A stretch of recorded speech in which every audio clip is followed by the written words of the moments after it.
Tres.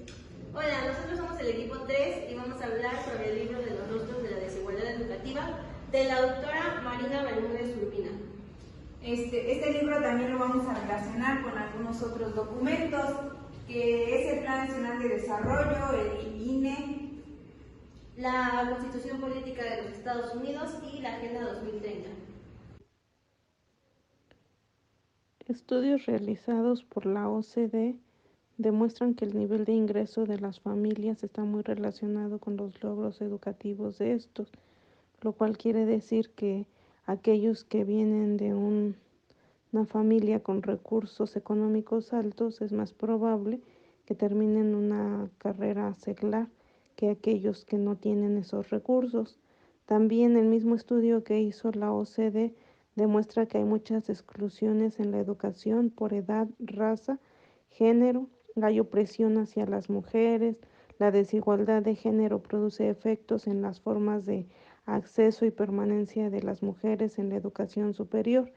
Incluso nos damos cuenta que el sistema educativo mexicano está permeado por una dinámica que estratifica el acceso a los aprendizajes a través de la modalidad escolar.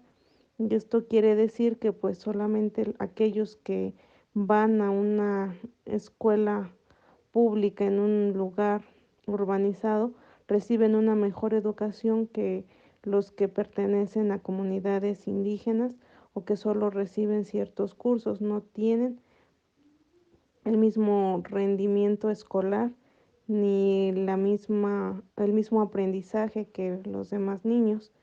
La misma OCDE demuestra que la cobertura educativa se encuentra asociada al nivel de desarrollo de las comunidades. Entre una comunidad esté más urbanizada y tenga una mejor infraestructura, de la misma manera será la educación que se reciba en ellos. Por eso que el presupuesto para el sostenimiento de la infraestructura en las universidades o en nivel superior no ha crecido, por lo que 7 universidades están en bancarrota. Algo que también llamó la atención en ese estudio que realizó la OCDE es el caso chiapaneco, el cual demuestra que los estudiantes de un nivel medio superior no cuentan con las capacidades o las competencias académicas necesarias de acuerdo a su nivel educativo para egresar y ahora cursar una ingeniería a nivel superior. El nivel de educación es bajo en comparación con los demás estados que están cursando el mismo nivel de estudios. Bien, nos menciona en este libro también lo que es la desigualdad de género. La desigualdad de género pues se puede definir como un fenómeno social, jurídico y cultural en el que se presenta pues la discriminación entre personas, especialmente entre hombres y mujeres, ya que ante la sociedad pues los hombres tienen un rol y las mujeres tienen otro rol, aunque hay que identificar y darnos cuenta que ambos sexos podemos realizar las mismas actividades. Hay algunos estudios de feministas que han revelado que aunque las mujeres tengan acceso a oportunidades de empleo, educación y salud, a pesar de tener estas oportunidades, pues aún así sufren discriminación, a lo mejor no de mayor magnitud, pero sí están sufriendo de alguna discriminación o desigual a comparación que los hombres. Hay un autor que nos menciona, se llama Barriga, que él considera que la desigualdad de la mujer depende de acuerdo al contexto en el que se encuentra. Si se encuentra en un núcleo familiar con buena posición, la mujer no sufre tanto de discriminación, pero si la mujer se encuentra en un estatus social más bajo, es más probable que sufra de discriminación social. Existen también categorías para diferenciar lo social, por ejemplo, la edad, la religión, la orientación sexual, la capacidad física, la religión, pues la nacionalidad y el origen étnico. Estos son factores que influyen para que nosotros podamos entrar a un sistema de privilegios y de desigualdad. La desigualdad social frente multiculturalismo neoliberal, pues son organismos internacionales que se han dado a la tarea de generar pues metodologías para la medición de la desigualdad social y la pobreza.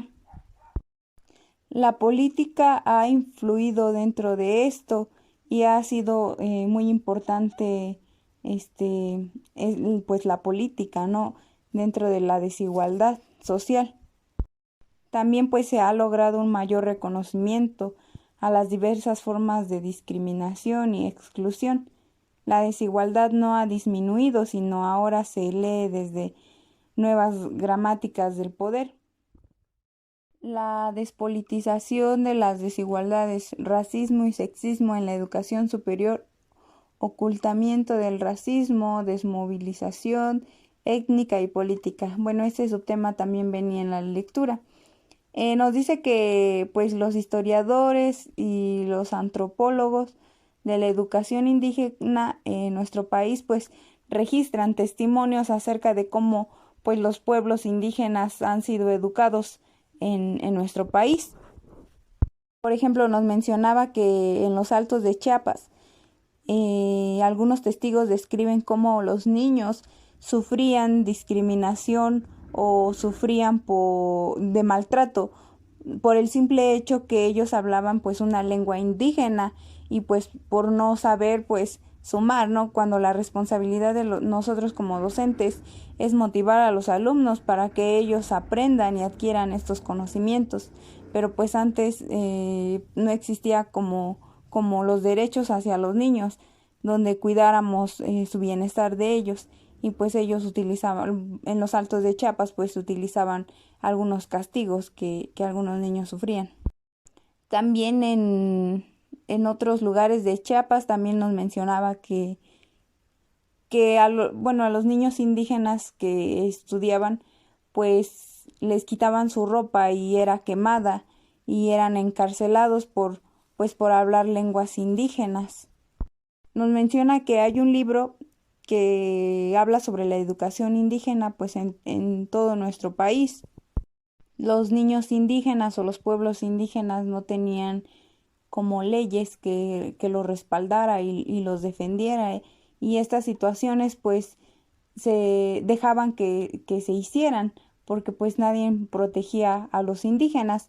Nos menciona también que en los años 70 pues entra la educación bilingüe y pues en los 90 se pone en marcha pues la educación intercultural bilingüe, que es donde pues los maestros se preparan para dar clases a pueblos indígenas, pero estos maestros deben de manejar alguna lengua indígena, por ejemplo, la del Valle del Mezquital, no, sí, la normal del Valle del Mezquital, hay una carrera que es interculturalidad bilingüe, algo así, donde les imparten clases a los niños, donde ellos también se comunican con ellos a través de su lengua materna o hacen algunas actividades para que a los alumnos no se les olvide el valor que tiene su lengua materna.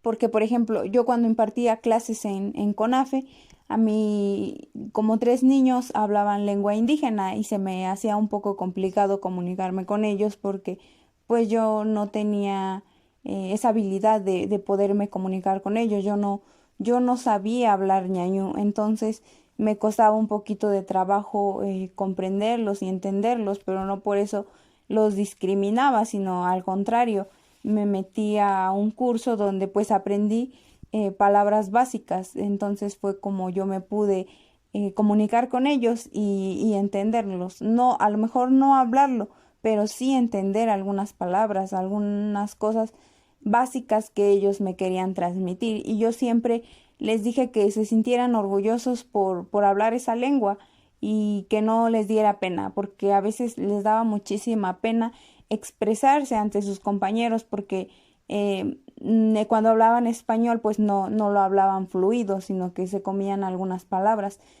pero pues no por eso los discriminábamos, al contrario, yo siempre les decía, no tengan miedo de hablar en público, al contrario, siéntanse orgullosos de su cultura y tradición. Y luego los niños ya no querían ir a la escuela porque sus compañeritos pues sí hablaban español y ellos no. Entonces le decían a sus papás que ya no querían asistir a la escuela porque pues no sabían cómo comunicarse. Entonces, o les daba pena hablar porque no sabían hablar bien el español. Entonces yo siempre les recalqué eso, que se sintieran orgullosos de su lengua indígena. Ahora hablaremos sobre una parte del libro Los rostros de la desigualdad educativa. Este libro nos menciona que las mujeres indígenas son aún más discriminadas que los hombres, siendo más del 50%. Las principales causas son el aspecto físico, su origen étnico, su forma de hablar y su condición económica. Además, las mujeres universitarias indígenas son quienes tienen mayor riesgo de embarazarse y se encuentran discriminaciones de género con consecuencias como es el embarazo no planeado. Existe una desacreditación por parte de familiares, compañeros y maestros acerca de las capacidades que tienen las mujeres para poder sobresalir. También una negativa familiar para apoyar sus estudios y un menosprecio familiar y comunitario acerca de la utilidad de su profesión. Es necesario formular investigaciones que permitan intervenir en las ideologías de manera que el racismo y la exclusión sean visibilizados. El sistema sexogénero designa una serie de roles o papeles de género, llamados estereotipos, que pueden ser definidos como un conjunto de normas y prescripciones que dicta la sociedad y la cultura sobre el comportamiento femenino o masculino. Las principales diferencias entre las mujeres que logran obtener un empleo tienen como eje de intersección la clase económica a la que pertenecen, su condición étnica y su lugar de residencia. Para el caso de los varones, el sexismo limita el repertorio de estrategias de afrontamiento emocional, mientras que a las mujeres se les obliga a sentir empatía y expresar la tristeza. Se relacionan las dificultades académicas de los chicos con los problemas de una identidad masculina tradicional que les exige adaptarse a la escuela y otros ámbitos desde posiciones de liderazgo y competitividad. Respecto al libro de la desigualdad educativa en México, nos vamos a enfocar en el apartado donde dice la periferia dentro de una periferia, contextualización de necesidades educativas en Nueva Palestina. En este apartado podemos, yo aquí lo distribuí en 4 puntos, donde nos habla sobre las relaciones entre la universidad y el contexto local. En este pude rescatar que los estudiantes no cuentan con recursos, las relaciones entre la comunidad y la subsede universitaria son prácticamente inexistentes.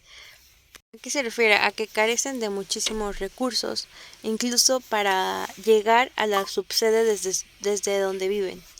Otro punto muy importante son las experiencias de acceso a la educación y la permanencia de los y las estudiantes entre la desventaja social y la discriminación.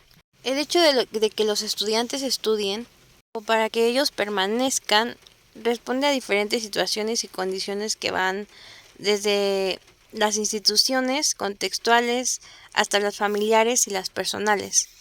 Ya que la educación es de mala calidad, los docentes no cuentan con una buena preparación, las autoridades educativas no atienden a todos los problemas de los estudiantados. Está muy presente el maltrato, la discriminación y toda la falta de equipamiento para las diversas actividades educativas.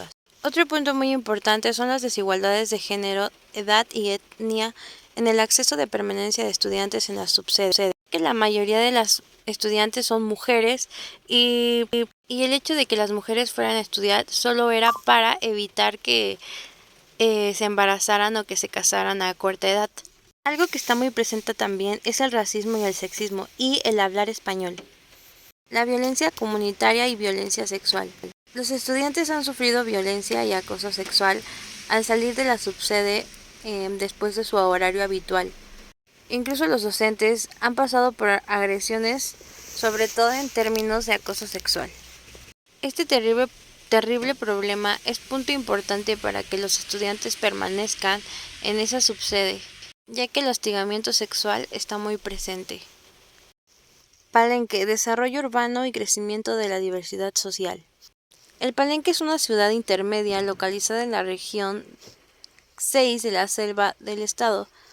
Palenque es una ciudad intermedia localizada en la región 6 de la selva del estado. La ciudad tiene un grado de marginación media. Este ha tenido un crecimiento ya que cuenta con el equipamiento educativo de todos los niveles, desde preescolar hasta la educación superior, con un total de 537 escuelas. De acuerdo a esto general de la institución, en la contextualización, El primer capítulo del INEE demuestra que la educación es un derecho humano fundamental reconocido desde 1948. Se encuentra en el artículo 26 de la Declaración Universal de los Derechos Humanos y en el artículo 3 de la Constitución Política de los Estados Unidos Mexicanos. Es un derecho social porque es básico e indispensable para garantizar condiciones de vida digna a todos los seres humanos. Sin embargo, también se le considera un derecho bisagra, porque de su cumplimiento depende que se puedan ejercer mejor todos los otros derechos. Por ejemplo, una persona con alta escolaridad podrá cuidar mejor de su salud y la de sus hijos. También otra característica de este derecho es la disponibilidad. Supone la presencia de escuelas de todos los niveles obligatorios en los lugares adecuados, que cuenten con maestros suficientemente formados, dotadas de infraestructura y mobiliario indispensable. Otra cualidad sería la accesibilidad. No debe de haber barreras de ningún tipo para acceder a la educación.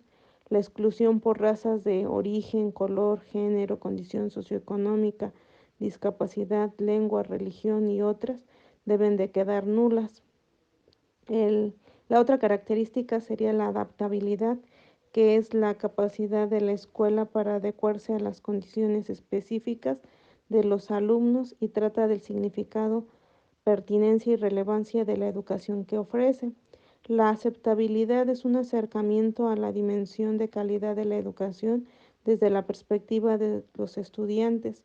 Deben sentirse seguros, respetados y acogidos en la escuela. La otra característica es la equidad, que el Estado debe considerar la situación desigual de los niños, sus familias, comunidades, con el fin de diseñar modelos educativos incluyentes, pertinentes, que logren que los objetivos de aprendizaje sean alcanzados. También viene otro tema que se llama "Se está garantizando el derecho de todos los niños y jóvenes a asistir a la escuela y completar su escolaridad obligatoria". Recordemos que anteriormente la educación obligatoria era hasta el nivel secundaria. En la actualidad, la educación media superior es el nivel obligatorio donde todos los mexicanos pues debemos de ingresar. Por ejemplo, sería en la prepa, el bachillerato. Pues en nuestro país se concede una gran importancia a la escolarización de los niños y niñas como un medio esencial para su formación integral. Antes pues no se les daba a los niños como ese derecho o no se le ponía tanto empeño a la educación. En el Estado mexicano se han establecido derechos y responsabilidades de los distintos niveles del gobierno, así como de los ciudadanos. Todos los niños tienen derecho y oportunidad de recibir una educación de calidad, digna, sin distinciones, sin origen étnico, ni lugar de residencia, ni condición social o cultura. Todos los niños tienen derecho a una educación. De igual manera, en la Constitución Política de los Estados Unidos Mexicanos, pues anteriormente, como lo mencionaban, nos dicen que la educación debe de ser de calidad, ya que pues este es un derecho que tenemos todos los mexicanos sobre la educación.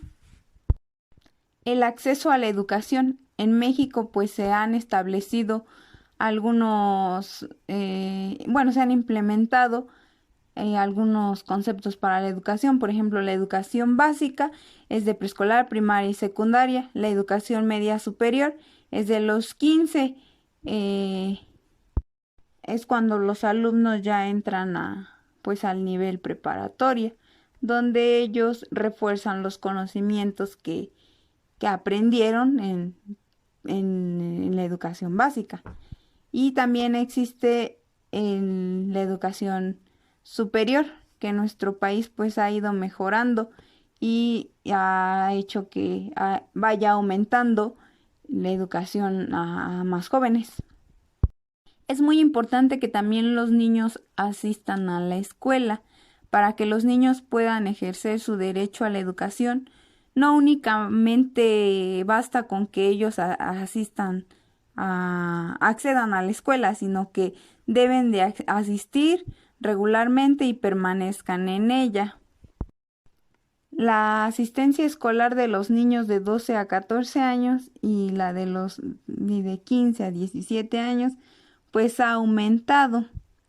En sexenios pasados o en gobiernos anteriores pues esto no sucedía.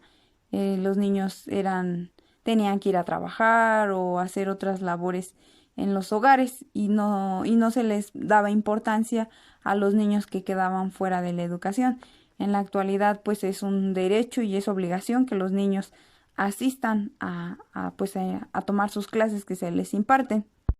La sociedad en la actualidad debe de aceptar que los niños deben de asistir a la educación primaria, ya que es una base fundamental para la formación del futuro de los niños mexicanos.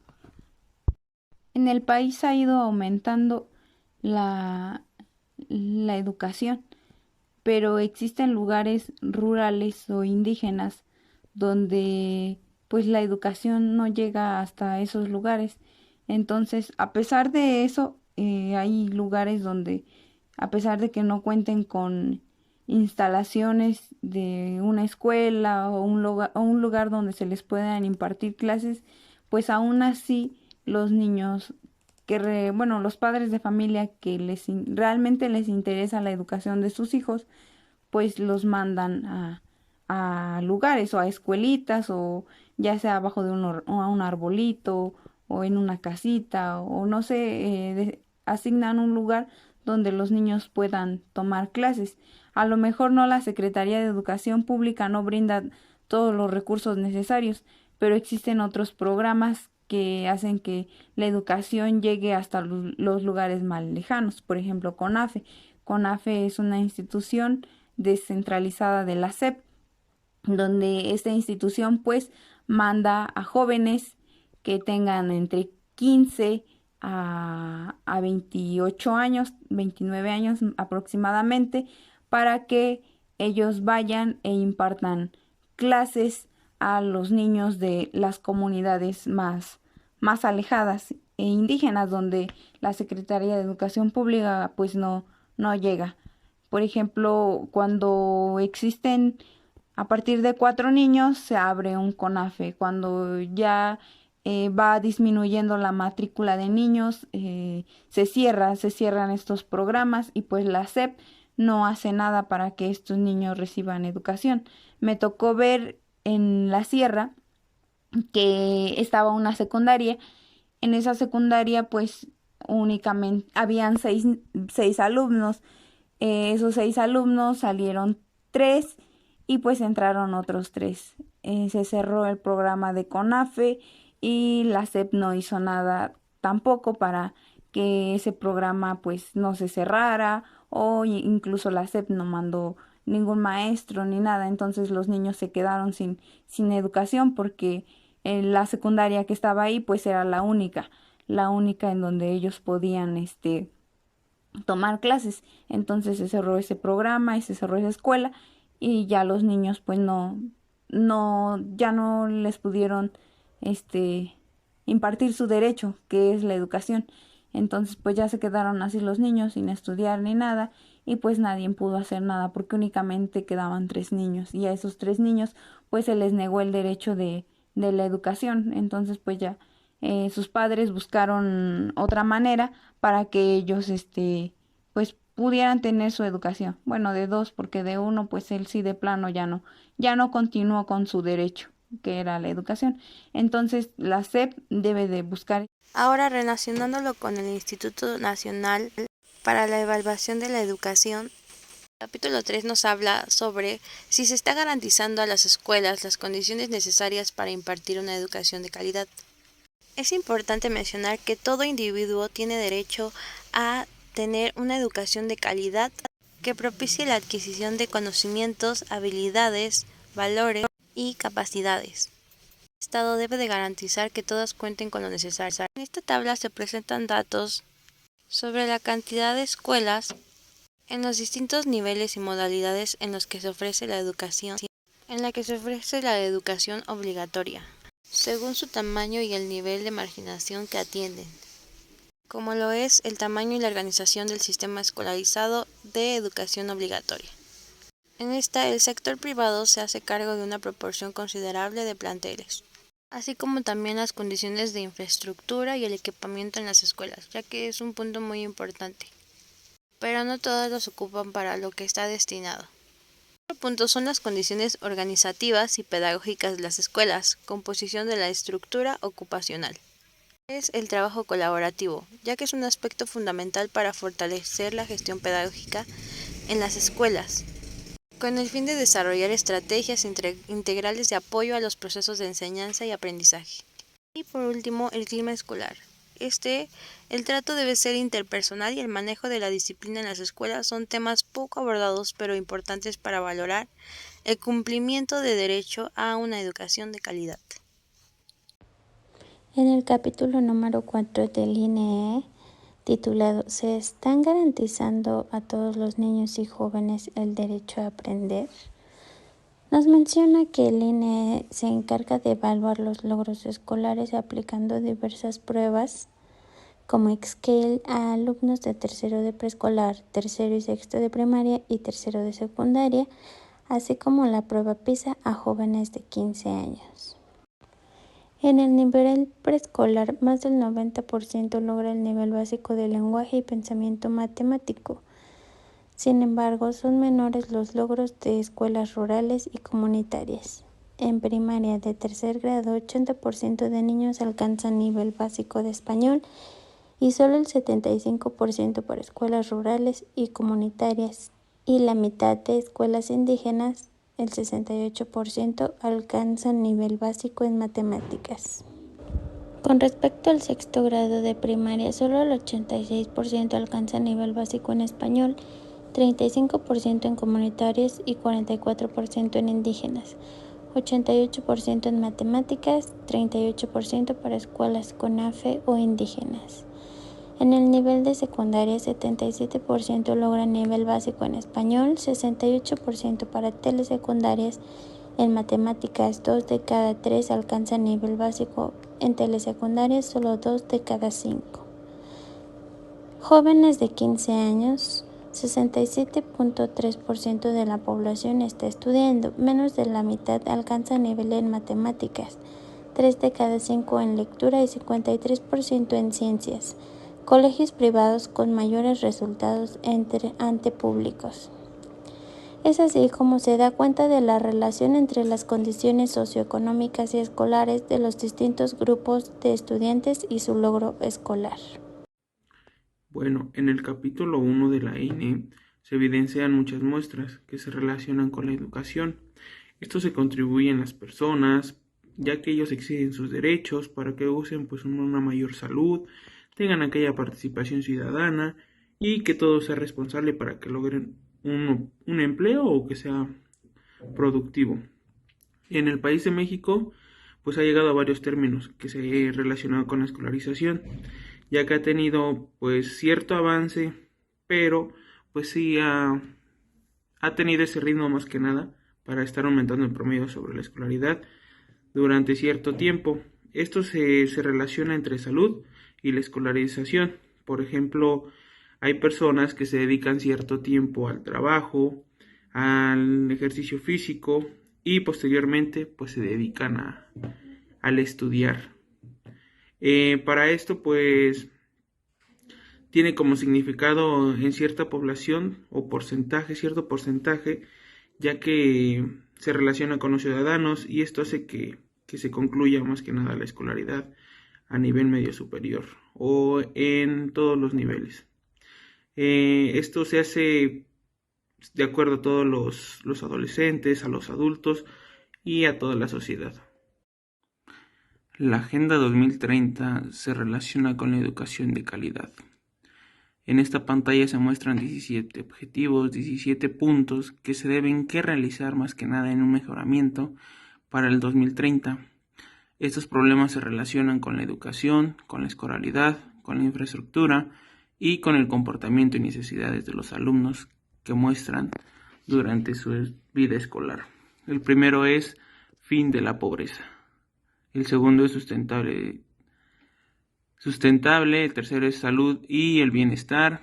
Cuarto es educación de calidad y así posteriormente los demás.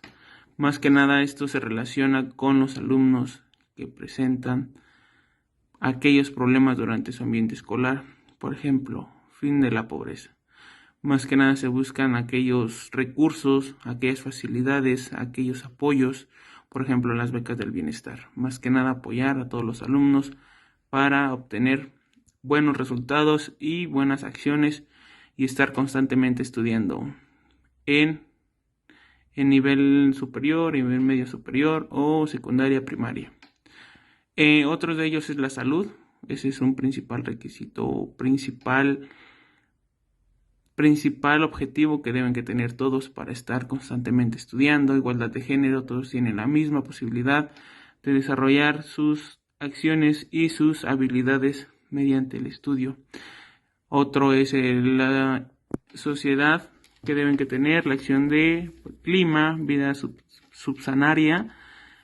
También uno de los más importantes es el trabajo.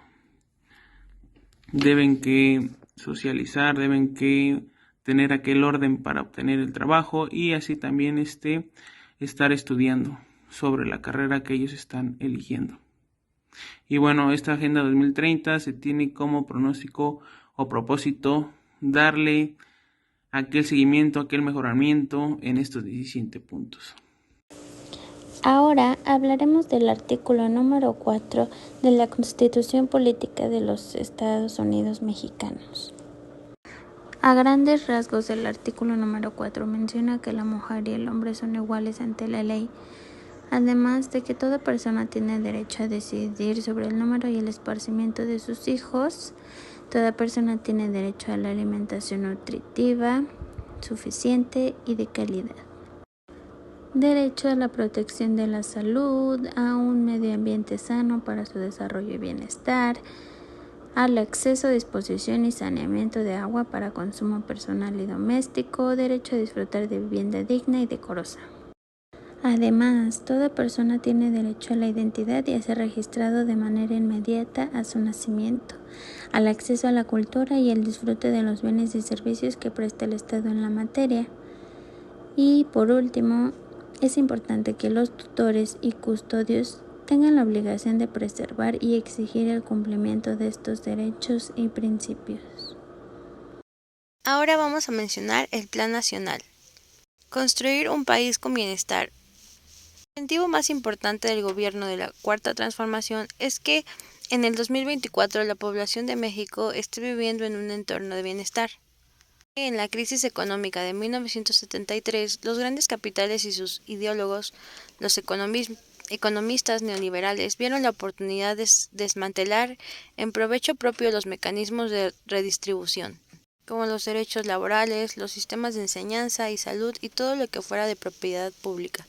En 1981 se eliminaron un sinfín de leyes que regulaban la economía y las finanzas. Se redujeron los impuestos y se emprendió una ofensiva en contra de los sindicatos. Gracias a Carlos Salinas en la presidencia de la República, se dio inicio al desastroso periodo que culminó en 2018. Actualmente en México vive en una economía mundial abierta, el antiguo orden bipolar ha desaparecido y la revolución digital ha trastocado las viejas lógicas del comercio y de las relaciones sociales. El derecho a la vida, a la integridad física y a la propiedad serán garantizados por medio de la descrita Estrategia Nacional de Paz y Seguridad. El gobierno federal hará realidad el tema primero los pobres, que significa empezar el combate a la pobreza y la marginación por los sectores más indefensos de la población. Desarrollo sostenible. La satisfacción de las necesidades de la generación presente sin comprometer la capacidad de las generaciones futuras para satisfacer sus propias necesidades. Mandatos éticos, sociales y ambientales y económicos que deben ser aplicados en el presente para garantizar un futuro mínimamente habitable y armónico.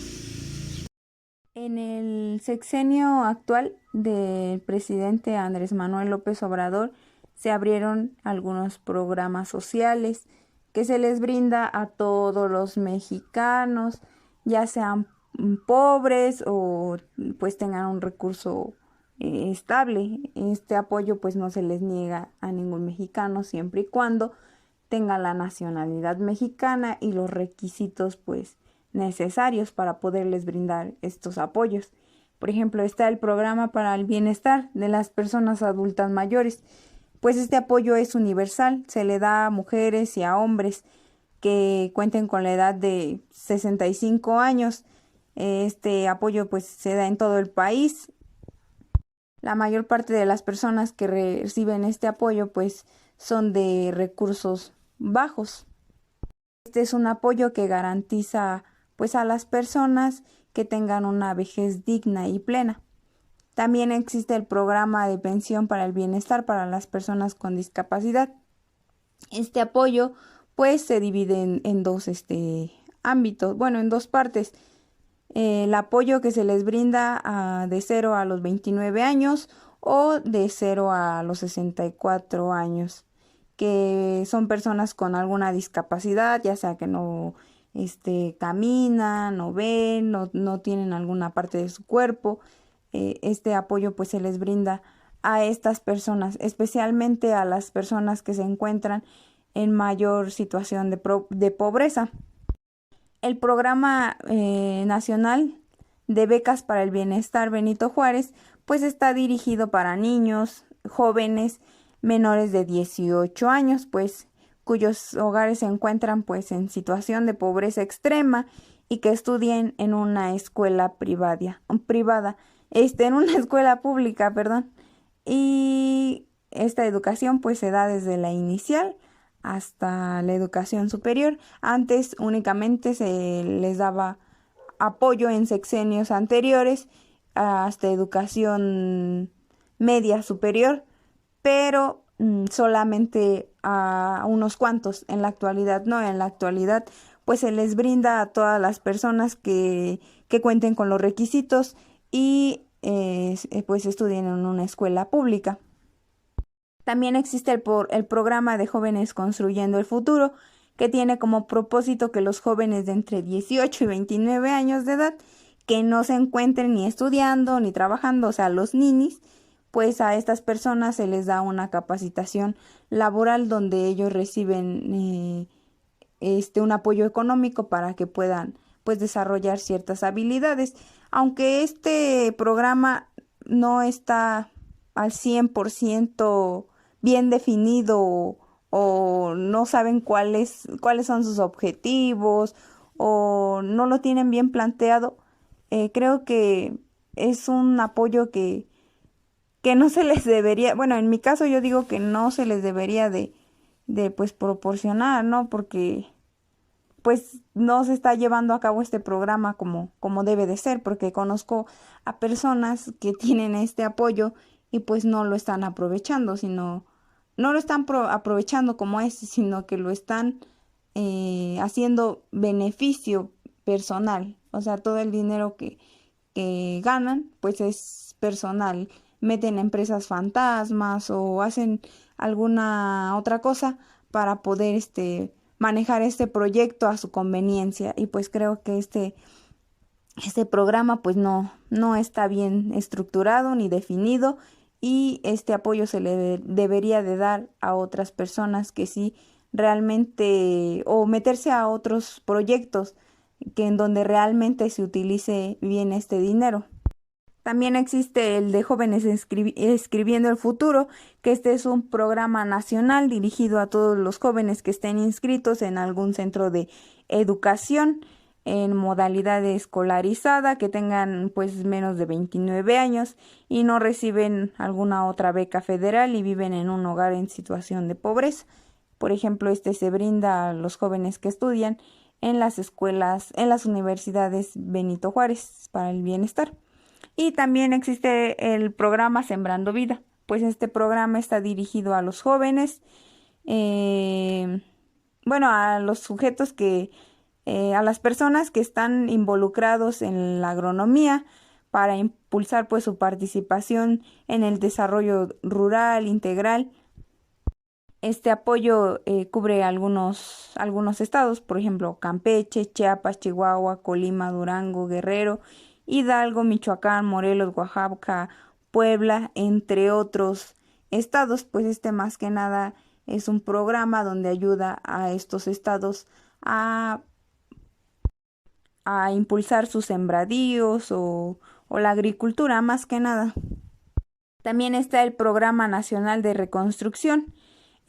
Pues orienta la atención de las poblaciones afectadas por los sismos de septiembre y en febrero del 2018, que con un enfoque que tiene los derechos humanos, y se aplicó en Chiapas, México, Guerrero, Hidalgo, Michoacán, Morelos, Oaxaca, entre otros estados donde el sismo del 2017 y 2018, pues algunas viviendas fueron afectadas. Entonces, lo que ahorita hace el gobierno es brindar apoyo para que reconstruyan o arreglen sus casas que fueron dañadas por los sismos. De igual manera, el Programa Nacional de Reconstrucción también ahorita se está implementando en Acapulco, ya que Acapulco pues fue un estado afectado por un huracán. Y pues el desarrollo urbano y vivienda. La vivienda social pues será una prioridad y se realizan millones de acciones de mejoramiento, ampliación y sustitución de viviendas. Pues este apoyo es para las personas que quieren arreglar sus viviendas. Tandas para el bienestar. Pues 1 millón de pequeños negocios reciben el beneficio de un crédito a la palabra para la adquisición de insumos y herramientas para pues sus negocios o un negocio que quieran establecer. Esas tandas a la palabra pues no se piden tantos requisitos como en otros bancos, por ejemplo Electra, Coppel,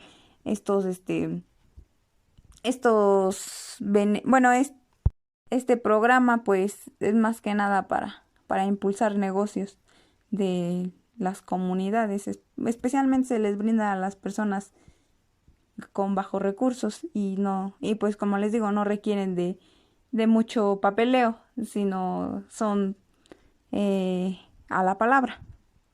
Este programa pues sí está un poquito, está bien, pero a la vez un poquito complicado, ya que hay personas que pues les gusta agarrar dinero y luego ya no regresar lo que han conseguido. Entonces pues sí se deberían de modificar algunas cositas, pero está muy bien.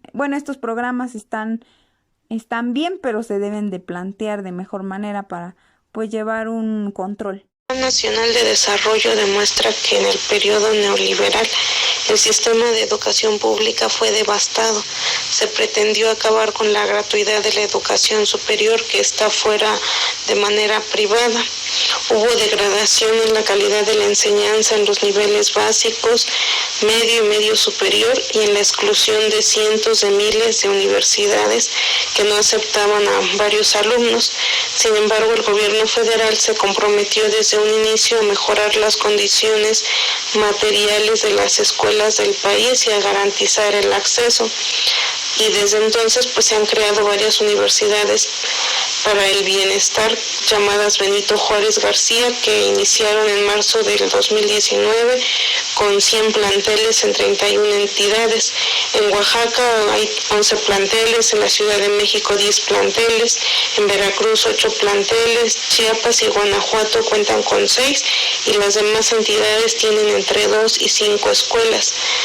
vemos que el cambio es distinto a lo que estaba ocurriendo en el periodo neoliberal, donde las universidades públicas pues sufrieron acoso presupuestal tanto en los ciclos medio y medio superior, y estos fueron vistos como oportunidades de negocio para venderle al gobierno insumos educativos inservibles a precios inflados. Todo el objetivo de esto es